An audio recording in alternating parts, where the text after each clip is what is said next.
Ladies and gentlemen, thank you for standing by. Welcome to the American Express Q2 2025 earnings call. At this time, all participants are on a listen-only mode. Later, we will conduct a question-and-answer session.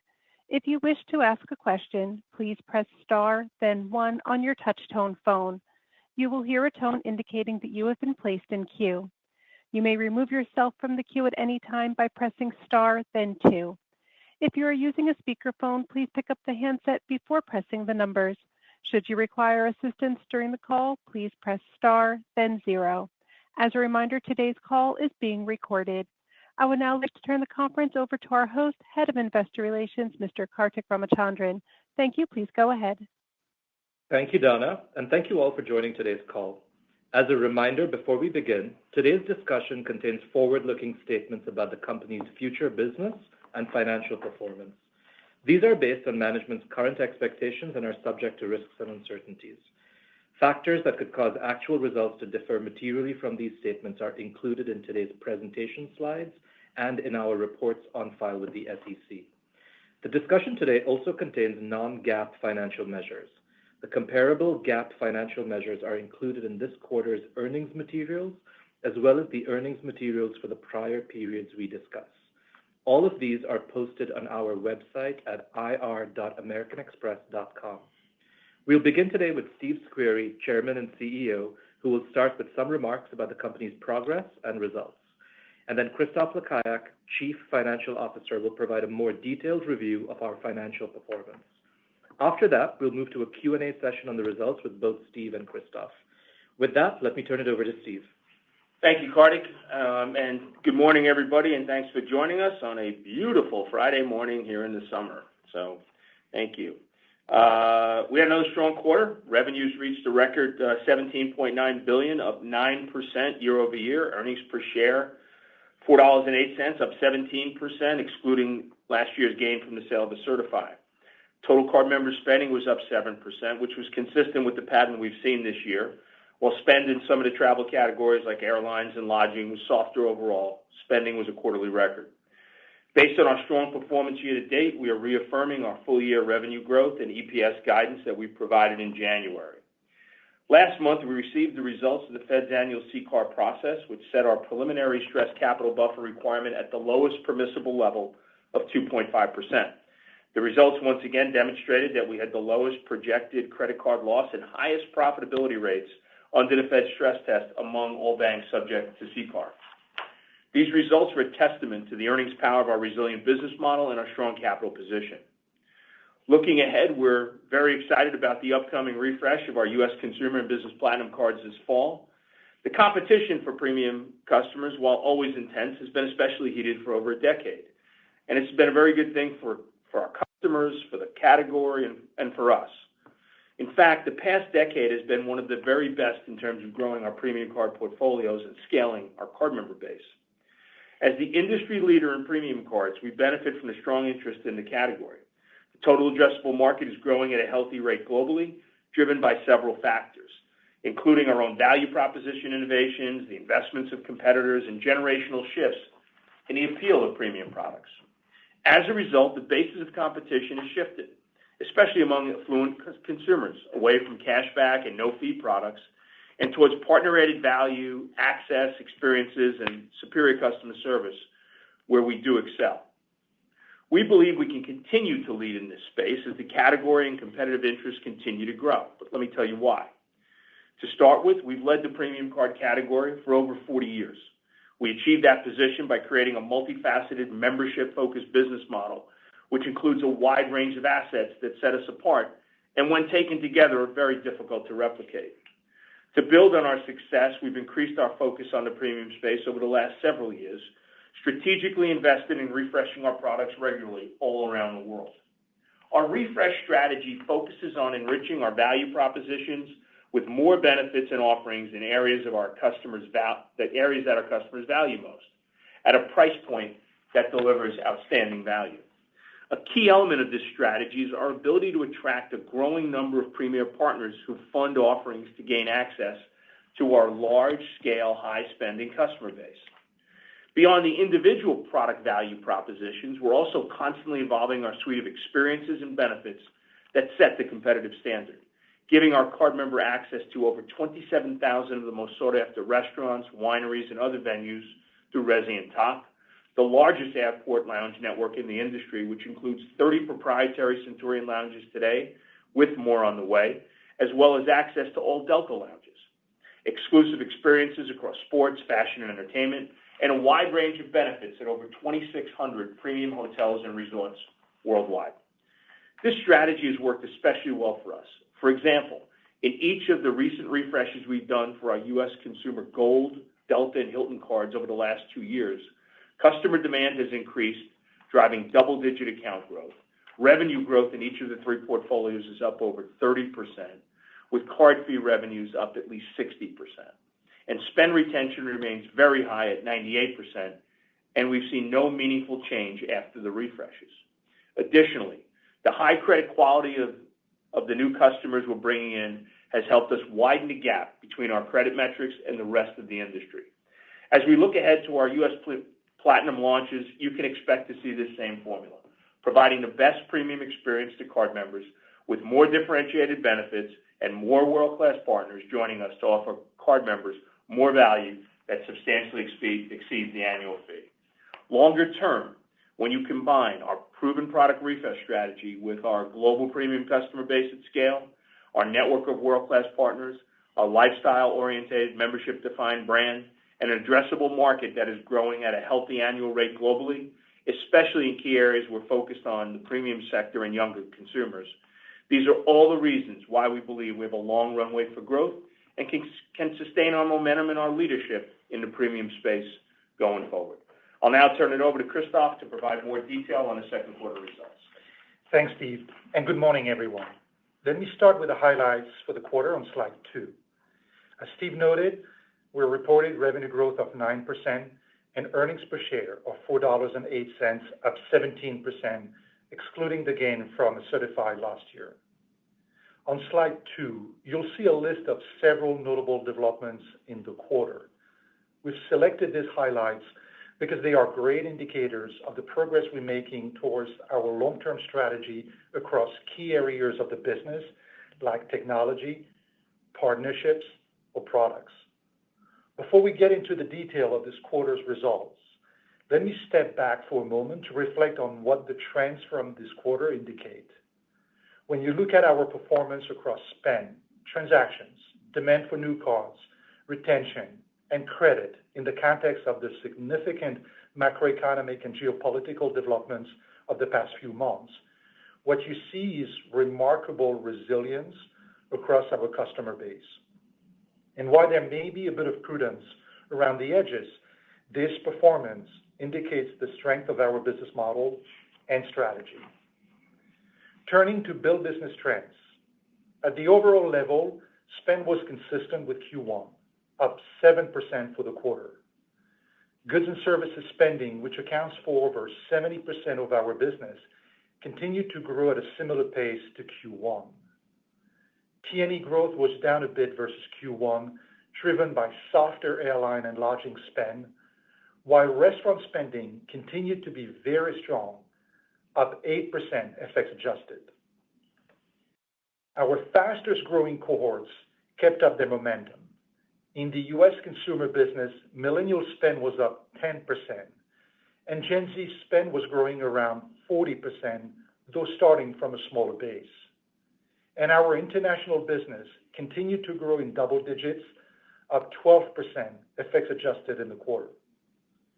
Transaction growth, up 9%, is another indicator of strong customer engagement and is largely consistent with what we've been seeing over the past few quarters. We acquired 3.1 million new cars in Q2, within the range of recent quarters. We sometimes get asked how we can sustain this pace. Starting this quarter, we're breaking out the number of cards we acquired by segment. As you can see, we've acquired about 1.5 million new cards per quarter in the U.S. consumer business over the past few quarters. When you compare that to industry-wide new account originations, even among customers with FICO scores above 660, it's a relatively small share, indicating continued runway for growth. Turning to balance growth and credit. Loans and card member receivables increased 6% year over year, FX adjusted, growing at a similar pace to build business. This quarter's results had about a 1 percentage point impact from the held for sale portfolios that we previously disclosed. Our premium products continue to be the primary driver of that growth, with our pay over time and co-brand portfolios driving around 80% of growth in card member revolving loans in the quarter. Our growth in premium products over the past few years has further strengthened the credit quality of our portfolio, resulting in very strong credit performance. Q2 delinquency and write-off rates remained low, with delinquency rates flat to Q1, while write-offs rates declined. Our strong credit performance is remarkable across all age groups. In fact, the delinquency rate for our U.S. millennial and Gen Z customers are not only better than the industry average for those age groups, but they are also nearly 40% better than the industry average for older age groups. The strength of our premium model also holds in a stressed environment, as demonstrated by their Fed CCAR results, which show that we have the highest ROA and lowest credit card loss rate across all banks subject to the stress test. Total provision expense was $1.4 billion for the quarter, which includes a reserve build of $222 million, reflecting growth in loan volume and a worse macroeconomic outlook. As a reminder, the scenarios used in the reserve model at the end of Q1 did not incorporate the changes in the outlook that we started to see in early April. Turning to revenue on slide 14, I'll hit on a few of the key points. FX adjusted revenue growth was 9%, both for the quarter as well as for the first 6 months of the year. We continued to see strong momentum in net card fees, which reached record levels and were up 20% FX adjusted again this quarter. The exceptional growth we've seen in card fees over the past several years, averaging 17% per year since 2019, really speaks to our strategy as we've increased our focus on the premium space. This is the result of first, acquiring new customers onto fee-based products, then driving strong retention of our customer base, and finally, consistently increasing value through product refreshes and pricing accordingly. The result is a net card fee line that has more than doubled since 2019. Taking a look next at our premium lending business, net interest income grew at a double-digit pace against this quarter. One question we sometimes get is around the drivers of our strong growth in NII over the past several years. Starting this quarter, we've aimed to give you a picture of how both volume and margin have led to this growth. The takeaway here is that since 2019, a bit more than half of the increase in NII has come from balance sheet growth. This volume growth has been about the same as growth in card member spending. The reason that NII has grown faster than volumes is because we've increased the margin generated on these balances. We have achieved that margin expansion by improving pricing for risk, by rolling out more lending features, especially across our historically painful charge card products, and by growing our deposit business. Most importantly, we've achieved this growth while maintaining very low credit risk. In fact, widening the gap to peers. And looking ahead, we believe we have a long runway for growth in our premium lending business. To sum up our revenue performance, we feel good about the momentum we have halfway through the year, with the overall revenue growth tracking in line with our full year guidance. Let's turn to expense performance on slide 18. If you think about the way we manage the expense base, we generally expect VCE to grow a bit faster than revenue as a result of the mix shift towards premium products and the investment we make in products to drive acquisition, engagement, and strong credit outcomes. At the same time, we look to drive leverage from marketing and OpEx over time as we generate efficiencies and economy of scale. That continues to be how you should think about our expense base for the full year. In Q2, VC expenses grew a bit faster than revenue, and marketing grew in the mid-single digits. OpEx, excluding Certify, was up 9% in the quarter, a bit higher than our expectation coming into the year. The year-over-year growth is predominantly driven by investment in our enterprise risk management capabilities and technology as the company scales. Looking ahead, for the full year, we expect OpEx growth to be in the mid-single digits versus last year, except Certify, predominantly driven by the weaker dollar.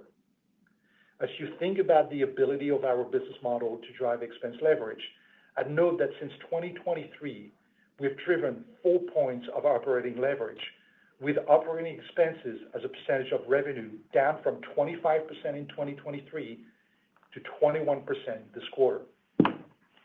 Moving on to capital, our CET1 ratio was 10.6% within our 10 to 11% target range.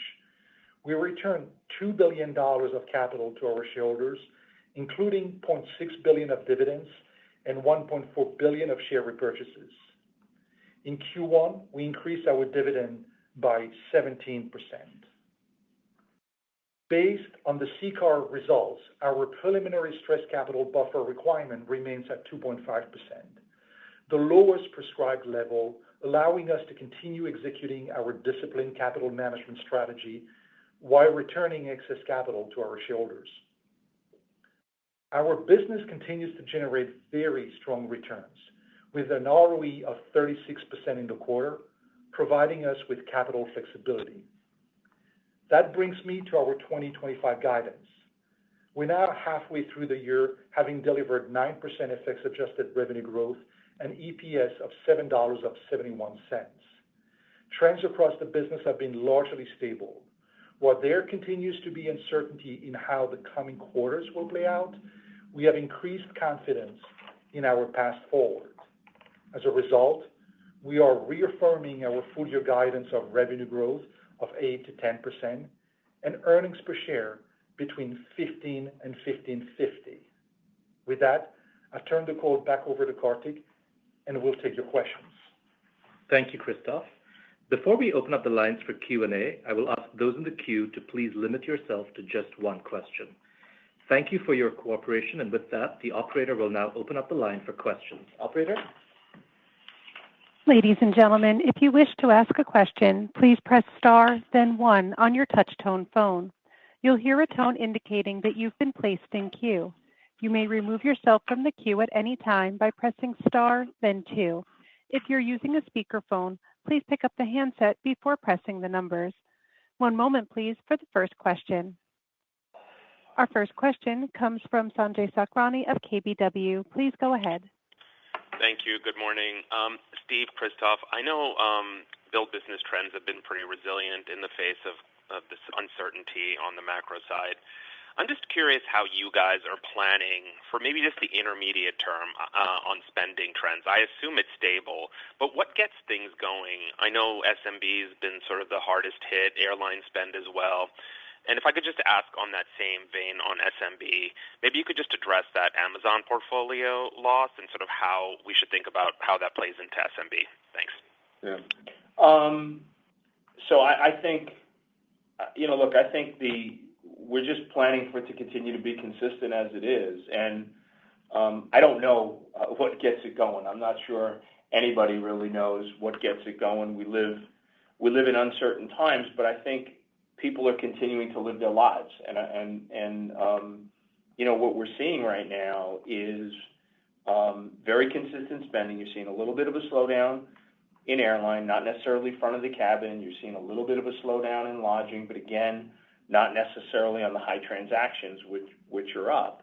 But goods and services continue to be resilient. And, our Gen Zs and our millennials continue to be consistent. So, and obviously, we've said all along, it really had nothing to do with the stock market. When the stock market was all the way down, people continued to spend what they're spending now. The stock market is high. People are continuing to spend now. So, we're just going to ride this out as it is, and I think it's going to continue to be very, very consistent. In terms of the Amazon portfolio and other portfolios that happen,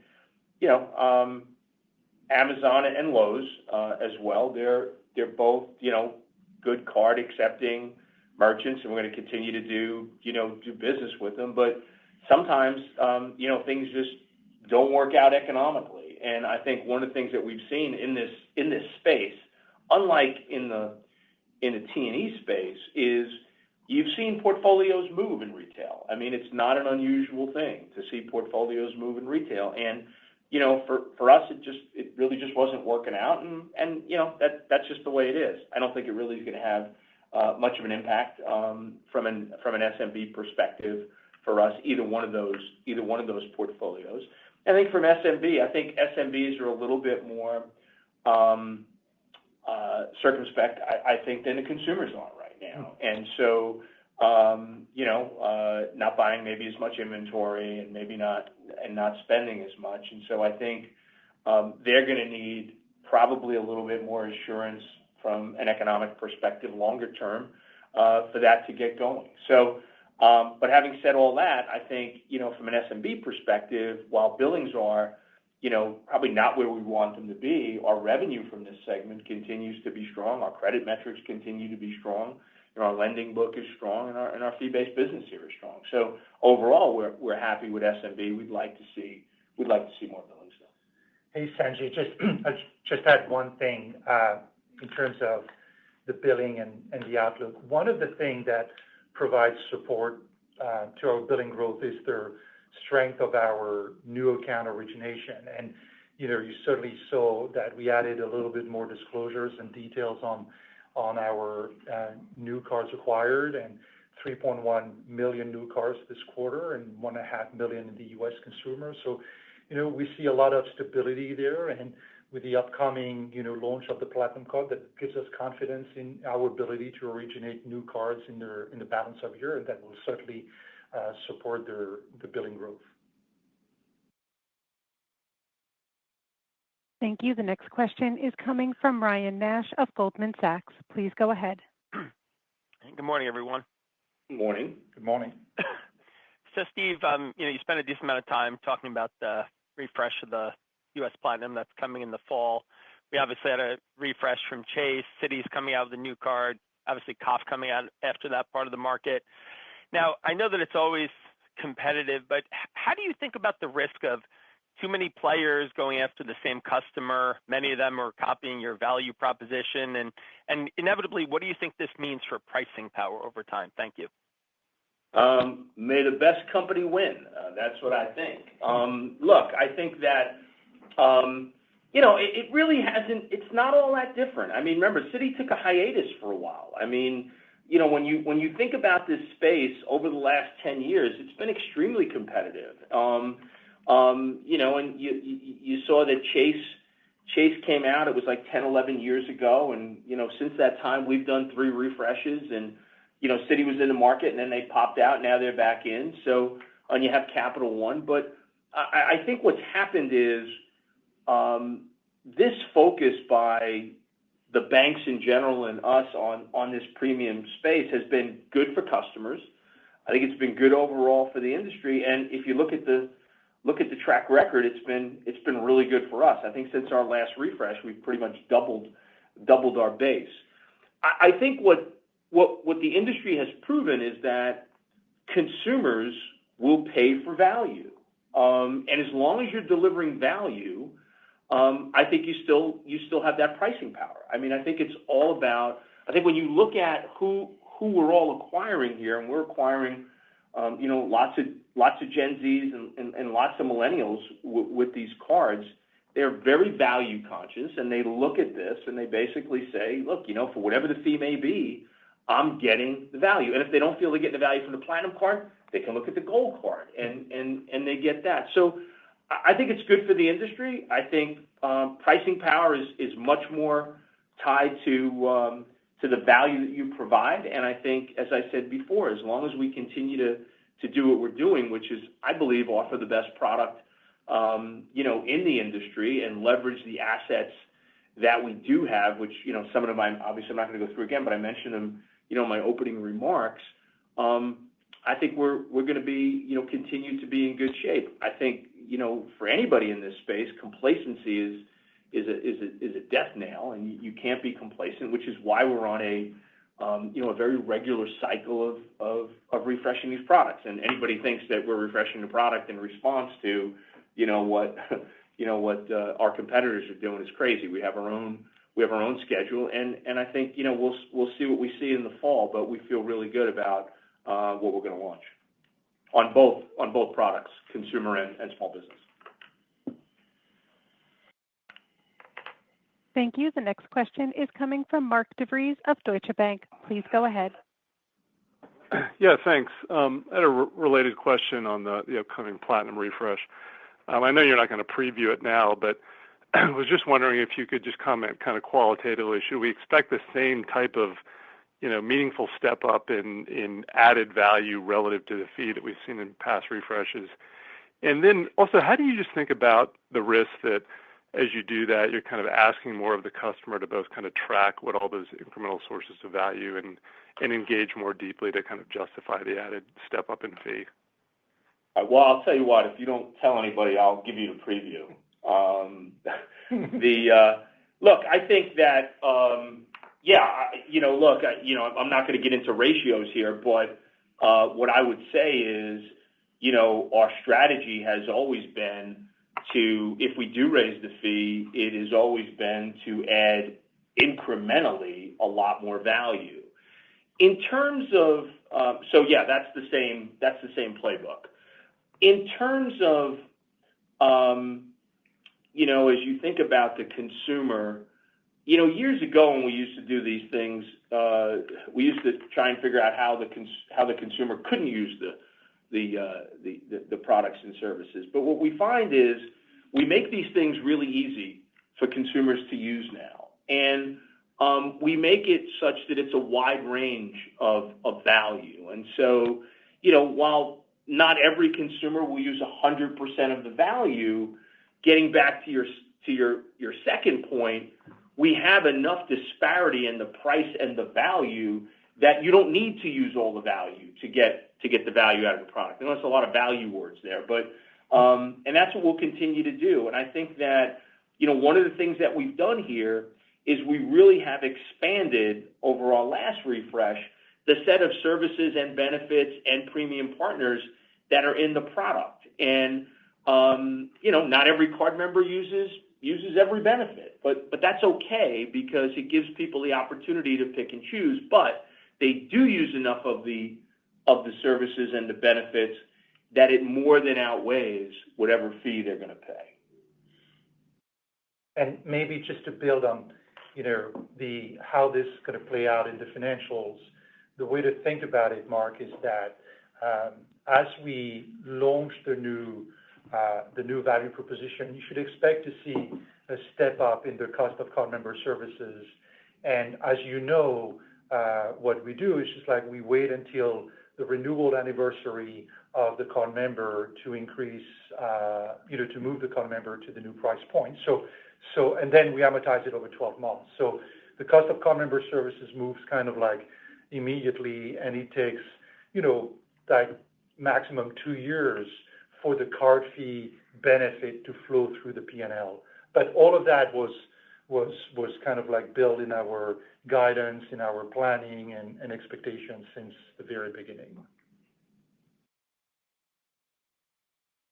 Thank you. The next question is coming from Don Fandetti of Wells Fargo. Please go ahead. Yes. Steve, can you talk a little bit about international in terms of your acceptance, growth, and how you're tracking versus your targets, and maybe, a bit on the competitive dynamics? I think you've generally felt like it's less competitive internationally. Well, I don't know about less competitive. I think, international has its own set of challenges and own set of regulations. I think sometimes, the regulations can, make it a little less, maybe a little less interesting for certain players to get into the market. But overall, we feel really good about international. I mean, look, it's been double-digit growth. I don't know how many, take a couple of years after COVID, it's been double-digit growth since international really opened up again. And, for us, we've been focusing on, a small set of those. We talk about the 5 big markets that we focus on, and we've been doing really well there. We talk about our city strategy, and that's on track from a coverage perspective. And we continue to add millions and millions of merchants internationally, and we will continue to do that. So I think our acceptance gets better day by day. We feel good about the progress that we've made, and we'll talk about a lot of that, I think, when we have our next Investor Day. But international continues to make great strides, and I think it's ultimately a huge source of growth for us because when you look at the international markets, premium plays really well.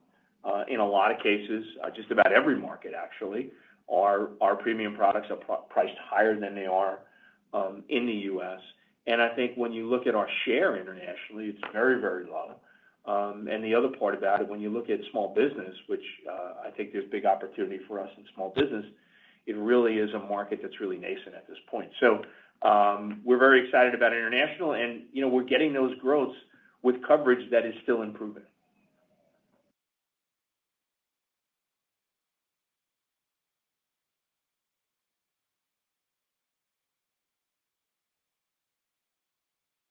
Thank you. The next question is coming from Erica Najarian of UBS. Please go ahead. Hi, good morning. I thought I'd ask the question that I've been getting, and it's that it's almost that you've become a victim of your success a little bit, given your premium valuation and, your previous performance. It feels like there's sort of a bearish case out there building on the stock, meaning like, you've raised the bar on yourself. So what's next? And I guess the question that I have here is how do you address that? You talked a little bit, Steve, about the spend, a little bit of slowdown in airline spend, a little bit of slowdown in lodging, but obviously you also have this platinum refresh. So as you think about maybe spend not accelerating, how does American Express continue to deliver this 8 to 10% revenue growth, continued consistency and build businesses, perhaps in an environment where the underlying spend is not necessarily accelerating. And like Brian said, all of a sudden we have fierce competition, even fiercer competition among your peers for your natural client base. Well, I think, we've been getting this question for, a number of years now, and we've been continuing to deliver against that. But and again, I've been around this business a long, long time, and I'm not so sure it's much fiercer the competition than it was. I think, there may be a little bit more noise around it. People may talk about it, but when you're in the trenches, the competition is there. And I think, look, for us, we continue to deliver the EPS we need to deliver, and we continue to deliver within that revenue range, and we're a hell of a lot bigger company than we were when we set these targets out. I mean, when you look at this, the numbers that we're putting up year over year continue to be, if I may say, quite impressive. But I think for us, it all starts with the customer, and I think what people lose sight of is customers are not widgets. Customers are people that you really need to focus on what their true needs are. You need to provide phenomenal service, and you need to be there for them.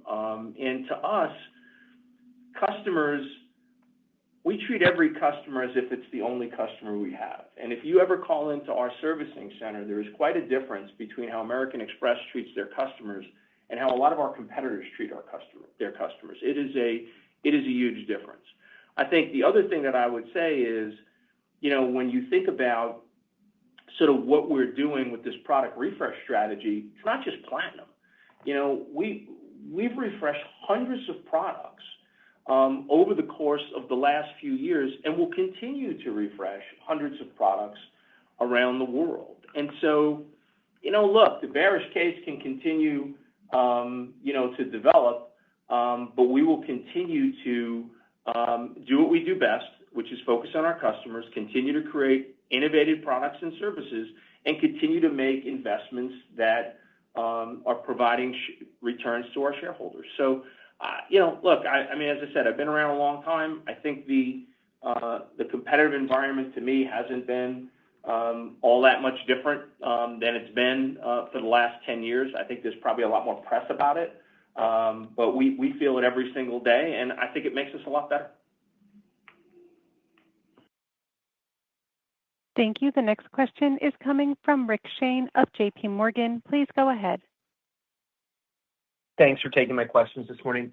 I just want to follow up on Christoph's point about the timing of revenues and expenses associated with the refresh. The revenue explanation was very helpful.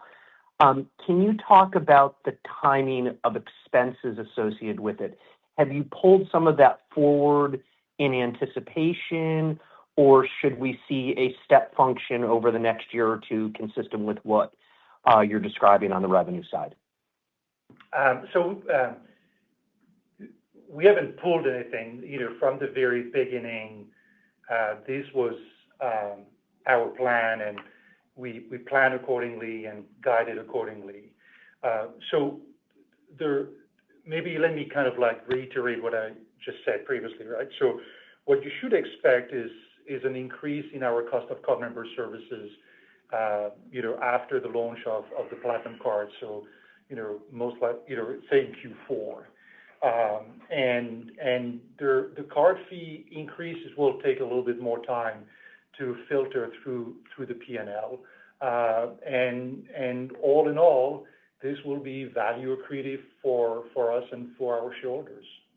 Yeah, I mean, just to say it really simplistically, the expenses come before the revenues here, right? Because what happens is once we relaunch, the card members have the ability to take advantage of those benefits on day one. They don't get billed if there's an increase in the fee until they come up to their cycle. And those fees are recognized over a 12-month period. They're not recognized in the month that you get billed, but yet the benefits. And that's a huge benefit to our cardholders, and it's something that we plan for, and it's something that we've always done. Yeah. Thank you. The next question is coming from Jeff Adelson of Morgan Stanley. Please go ahead.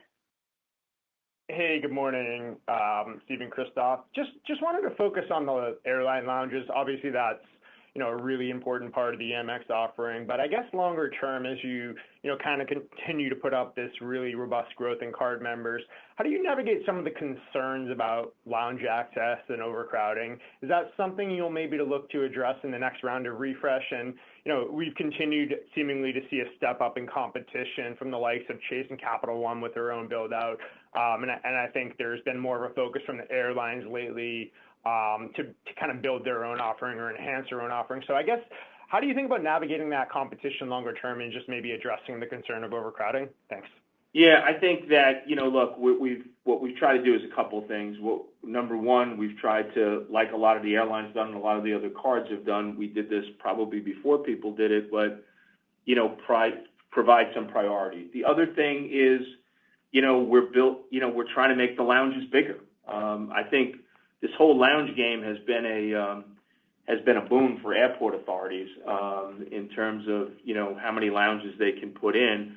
And the other thing, we get innovative. Look, in Vegas, we just did what we call sidecar, right, which is a more of a small kind of, I don't know, maybe call it a speakeasy kind of lounge where if you just want to go in for a quick drink or grab something quickly, you can do that. And I think we work really, really closely with our partner Delta in those airports where we have, either we don't have a lounge or we do have lounges together to try and move traffic around a little bit. But I think you'll continue to see more innovation here. You'll look at more expansion of existing lounges where we can get space, and you'll look at a strategy that looks at satellite locations so that we can handle the demand that we get. Thank you. The next question is coming from Brian Foran of Truist Securities. Please go ahead. Hey, good morning, guys. Morning. So I want to ask about one other pushback I keep getting on the stock lately. And before I do, these slides you're adding, like slide 12 and 9, I think there was 16, kind of addressing key investor issues head on and giving that next level of detail. I really appreciate it. They're great. So I want to give that context too, that I think you guys have been really open and kind of sharing your thought process on these key pushbacks. So the other one I get is, if you do this walk, spend volumes +7, but then discount is a little lower, +5. And then if you back out rewards to do discount, with rewards as a contra, it's like +1 to 2. And then some people are even backing out new account contribution and saying like, well, discount, net of rewards, net of new accounts is actually slightly negative. And I know that's like net of 8 things and your actual revenue is growing. But maybe you could just speak to any part of that dynamic, for investors who are focused on, kind of the discount revenue being a little lower, the discount revenue net of rewards being a little lower still. How would you think about that? Is that a valid concern or is that a wrong path to go down? Well, Christoph will answer, but the one thing I would say is, thinking about only one component of revenue associated with rewards is not really how we think about it. We think about overall revenue associated with it, but I'll let Christoph sort of go. Hey, Brian. So the way we think about this and this type of decision and relationships between the expenses and the revenue, and we've been very transparent on it, right? Probably more so than many competitors, is the VCE ratio to revenue, variable customer engagement expenses as a ratio to revenue. And we've provided a lot of details and transparency on the makeup of this VCE ratio, and that has been like pretty stable over the years. And as we've said, this is not an objective function for us. This is an outcome. We make decisions product by product by product. And here's what you should not do. You should not equate a low VCE ratio to something positive, because the highest VCE ratios that we have are on our more premium, more attractive, more value accretive products, right? Because we get a lot of that investment back in the form of efficiencies on the marketing line, in the form, importantly, of credit and positive selection on the credit line. So the overall balance to your point, is a complicated one. We think we're really good at managing that balance and finding the optimum point to generate value, to generate growth and sustainable value for our shareholders. So I don't quite follow your math, but I think we've got a good control over that expense to revenue ratio component. We are managing it thoughtfully, and every time there's a product refresh, that's where we spend a lot of our time in finance to find the right balance. So I think you shouldn't worry too much about where this is going and where it's trending. We feel that we're in a good place there. Thank you. The next question is coming from Moshe Orenbuch of TD Cowen. Please go ahead. Great. Thanks. And apologies, for going back to the, the competition kind of issue. But if you put together, the questions from a couple of people and Steve, your answers, to them, I guess what strikes me is that this may be the first time that you're doing this U.S. Platinum refresh kind of into the teeth of a competitive environment. And, you've got cross currents. Obviously, you have in the past benefited from some of the, advertising and marketing of your competitors. And at the same time, there is this idea of, kind of competing for a limited number of people. So is there a way to just talk about how you think it's going to play out this time versus others in terms of, what you kind of are expecting, any kind of things that you're thinking about that would differentiate, your set of product refreshes from what you've seen from those competitors? Thanks. Well, I would disagree with the characterization. It's the first time we're playing into the teeth of it. Actually, we did our first the first Platinum refresh, well, one of the Platinum refreshes we did 10 years ago, Chase just launched Sapphire with a huge, huge bang. I mean, the amount of money and the amount of press that they got with that, and with the intensity they went after our book, we played right into it. And the second one, we were around the same time. So I don't think it's that much different. And really, if you think about it right now, Citi hasn't said when, and they're coming off of not having a product, not really having a product, and Chase is refreshing their product. So I think it's actually, if I look at it, it's probably less intense this time than it was 10 years ago, because I think there was so much hype around Chase coming out with this new card versus this just being an upgrade. That's just my opinion. Having said that, I'll just go back to what I said. I think we've learned a lot, and we believe that what we're going to come out with will be more than hold its own, be very, very competitive, and will continue to be innovative. And, we're just going to have to wait and see, and you guys are going to have to wait and see, because I can't really go into more detail than that, contrasting the two. All I can do is basically say every time we've done this, it's worked out pretty well for us. And I think it's worked out pretty well for consumers, and it's worked out well for the industry. But the characterization of this is different, I don't think that's the case at all. Thank you. The next question is coming from Mihir Bhatia of Bank of America. Please go ahead. Hi, thank you for taking my question. So it is another question on this, competition and premium card space. But really, what I would like to focus maybe a little bit on is you've talked about how the customer value propositions have changed and evolved. But how has this impacted the acquisition strategies? Is it becoming more expensive to attract these fee-paying customers? Is the acquisition mix changing?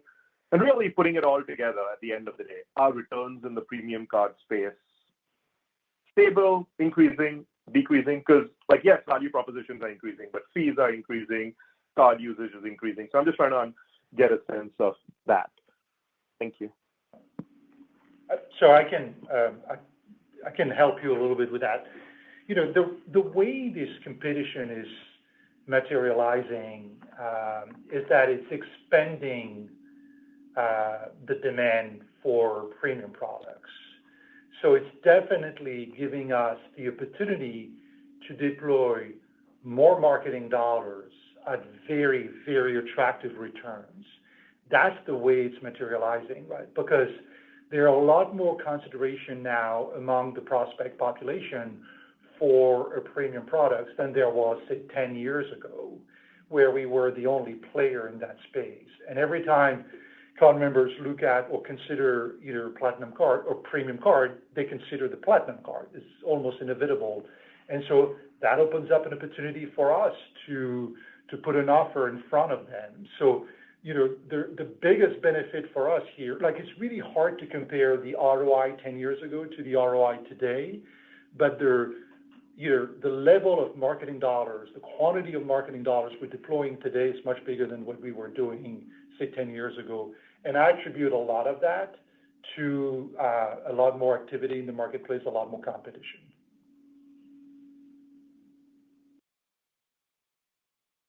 Thank you. The next question is coming from Terry Ma of Barclays. Please go ahead. Hi, thank you. Good morning. I just wanted to ask about net card fee growth. It continues to be strong, coming in at 20% year over year this quarter. As we think about the go forward, should the Platinum refresh be kind of additive to that growth, or just kind of sustain it as you lap some of the refreshes from last year? Thank you. Yeah. So it's a complicated dynamic, Terry, but you might remember at the beginning of the year, we said, that you should expect the card fee growth rate to kind of moderate in the balance of the year.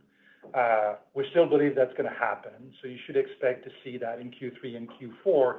And given the previous conversations that we had about the timing of the Platinum fee increase, it's only sometimes in the new year in 2026 that you should see that inflection point and a bit more acceleration. But you should still expect some moderation in the back of this year in terms of that card fee growth rates.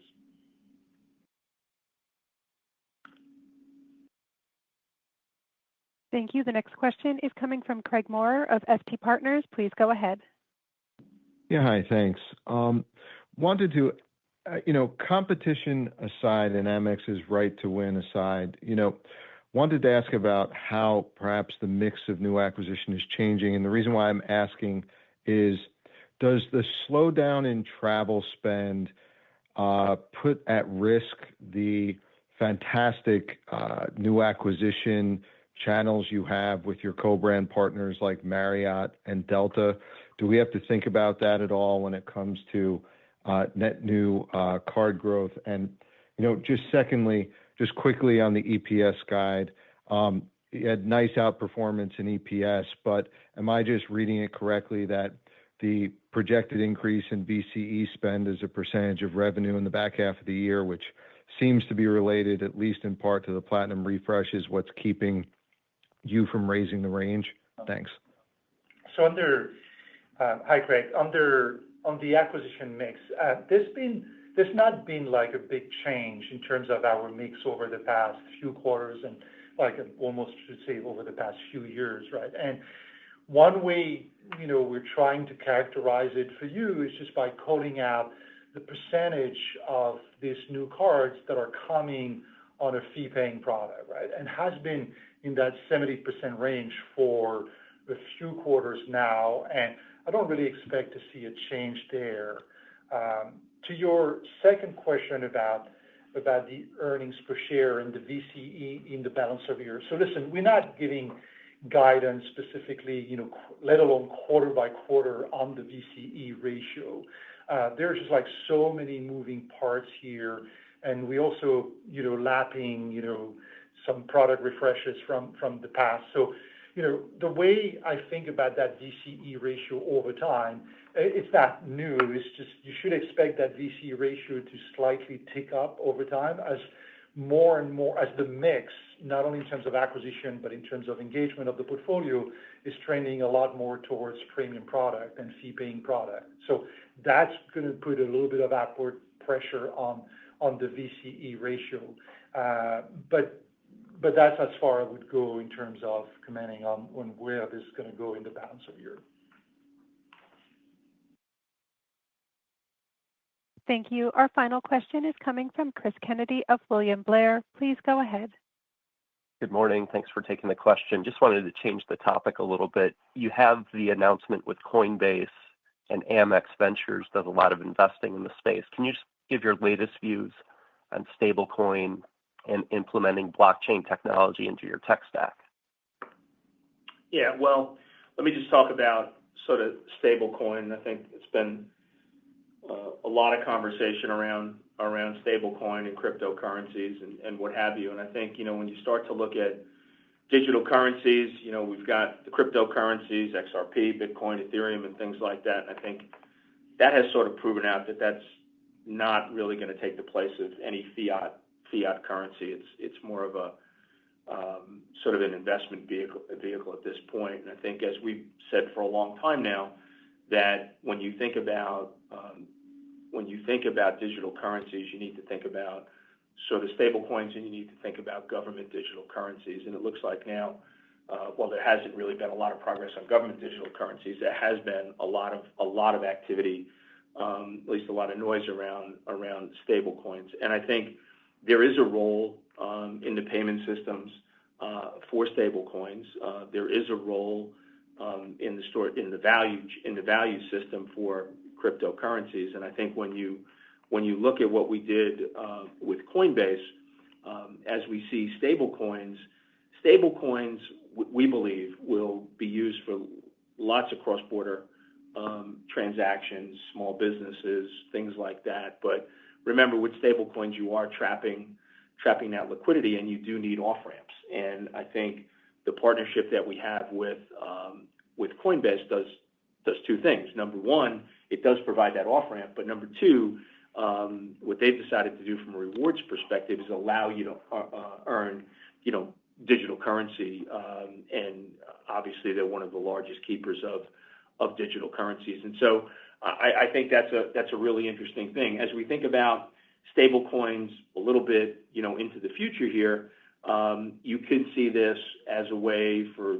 SMBs, large corporations to do cross-border transactions, especially when you are doing lots of cross-border transactions with the same group of people. You avoid all the currency conversion, makes it a lot easier to do business. I think potentially cross-border.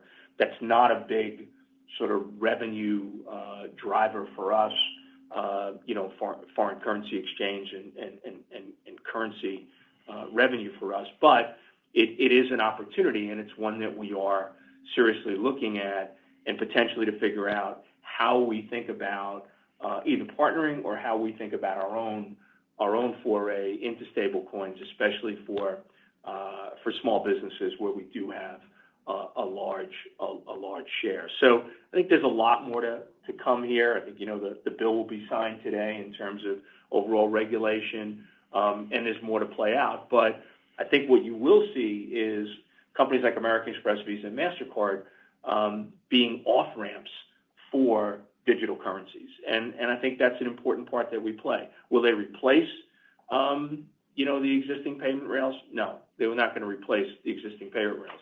Are they a good proxy and a good change and a good alternative to ACH and SWIFT payments and wires and things like that? I think so. And the reason I don't believe they're going to replace, what we have today is what we have today is not broken. It provides lots of other benefits such as rewards. It provides, contingent liability in terms of lending, and it also provides lots of dispute resolution and things like that, and tremendous acceptance. And it's just easy to use. So, that's probably all I have to say on that. But it is something that we are working with, and we'll continue to monitor and just figure out what's the right entry point for us. But we felt, and we're very happy about our partnership with Coinbase, and I think we're going to be able to do some good things with them. With that, we will bring the call to an end.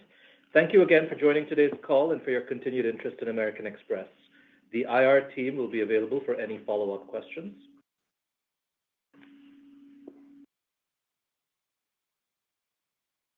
Thank you. Ladies and gentlemen, the webcast replay will be available on our investor relations website at ir.americanexpress.com shortly after the call.